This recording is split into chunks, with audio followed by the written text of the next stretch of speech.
Shalom, selamat datang di Karyaku Channel.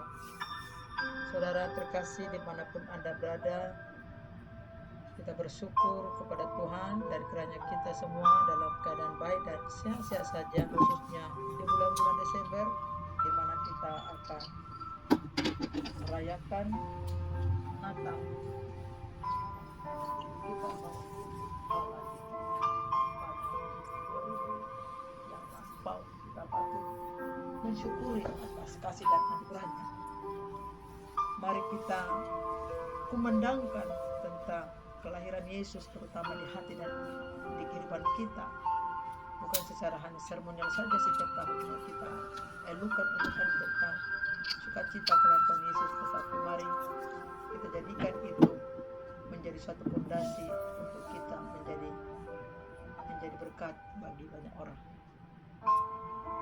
Kita tahu bahwa bulan-bulan Desember yang sudah melalui kalender yang Yahudi, bahwa bulan Desember ini adalah bulan sukacita bagi kita semua, merayakan Natal bersama keluarga dan berbagai organisasi yang ada. Mari kita agungkan Tuhan, mari kita muliakan Tuhan dengan segenap hati kita.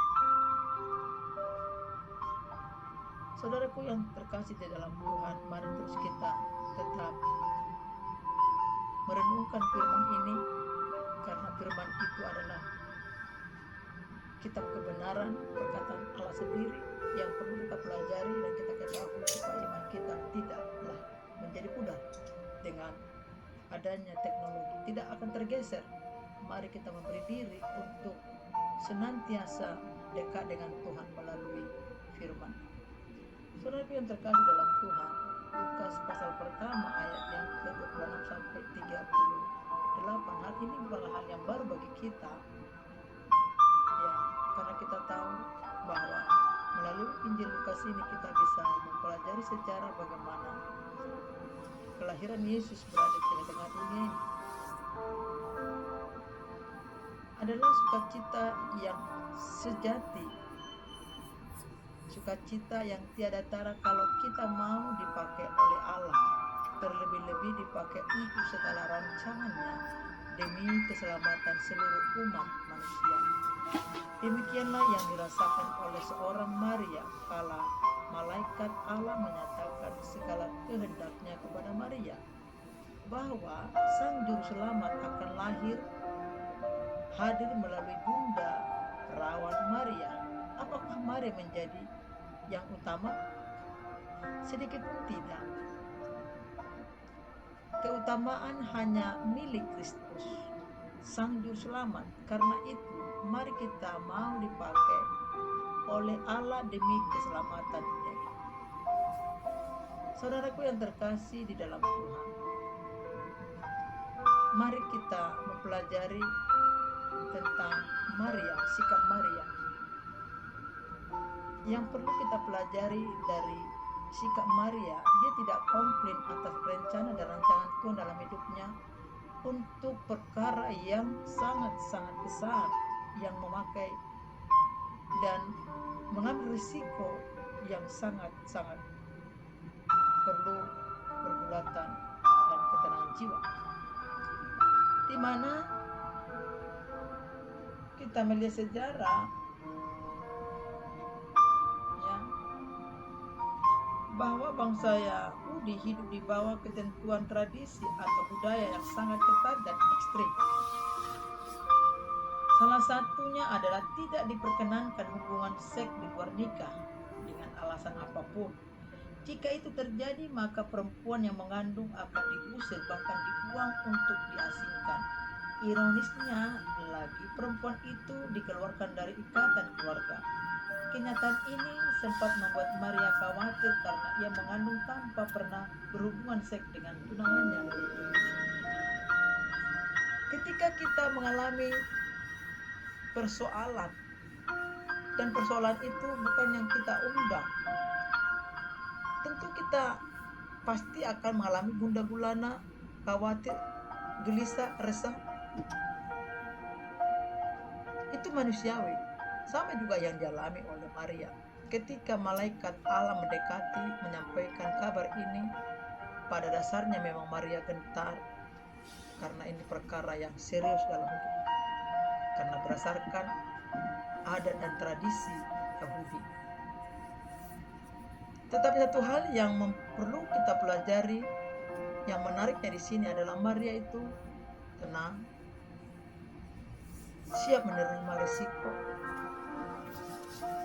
di dalam perkara yang dialami.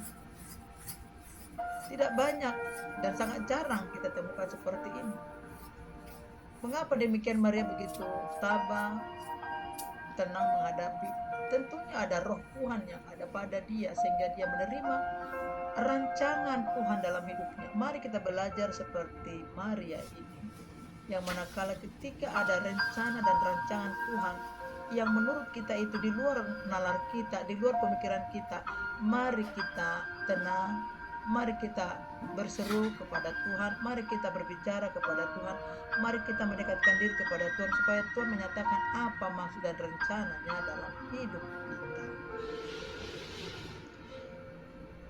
Kita perlu rohnya Tuhan untuk rencana dan rancangan Tuhan dalam hidup kita. Oleh sebab itulah saudaraku, jangan jauh kita dari Tuhan, jangan jauh kita daripada genggaman Tuhan, karena lewat itulah kita mengalami ketenangan, mengalami sukacita, mengalami kelegaan, dan juga jalan keluar dari setiap persoalan.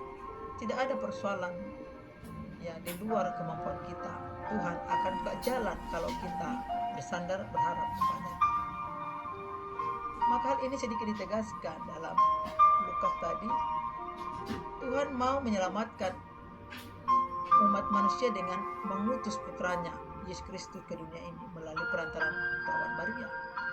Tuhan memenuhi janjinya yang telah disampaikan kepada para nabi dan tokoh-tokoh iman. Tuhan terlibat secara aktif dalam sejarah keselamatan manusia. Ini Tuhan sendiri yang punya rencana dan tidak ada yang gagal. Tuhan menunjukkan mujizatnya yang luar biasa kepada manusia. Terlalu dahsyat, terlalu luar biasa akan mujizat yang dilakukan bagi kita.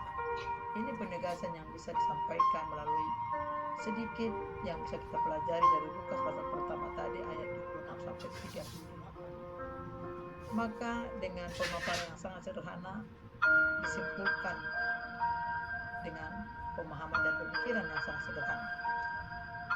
Percaya kepada firman Allah. Jika Tuhan memberikan firman yang kelihatannya tidak logis, kita harus mempercayainya, karena memang kita tidak bisa sejalan dengan pikiran Tuhan. Ya.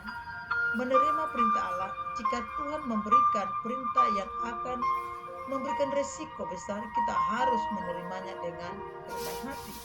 Tidak ada yang jalan lain, hanya dengan kerendahan diri. Kekacauan hidup dapat menjadikan tempat kehidupan baru Allah. Kekacauan hidup kita dapat menjadi tempat terjadinya kehidupan baru.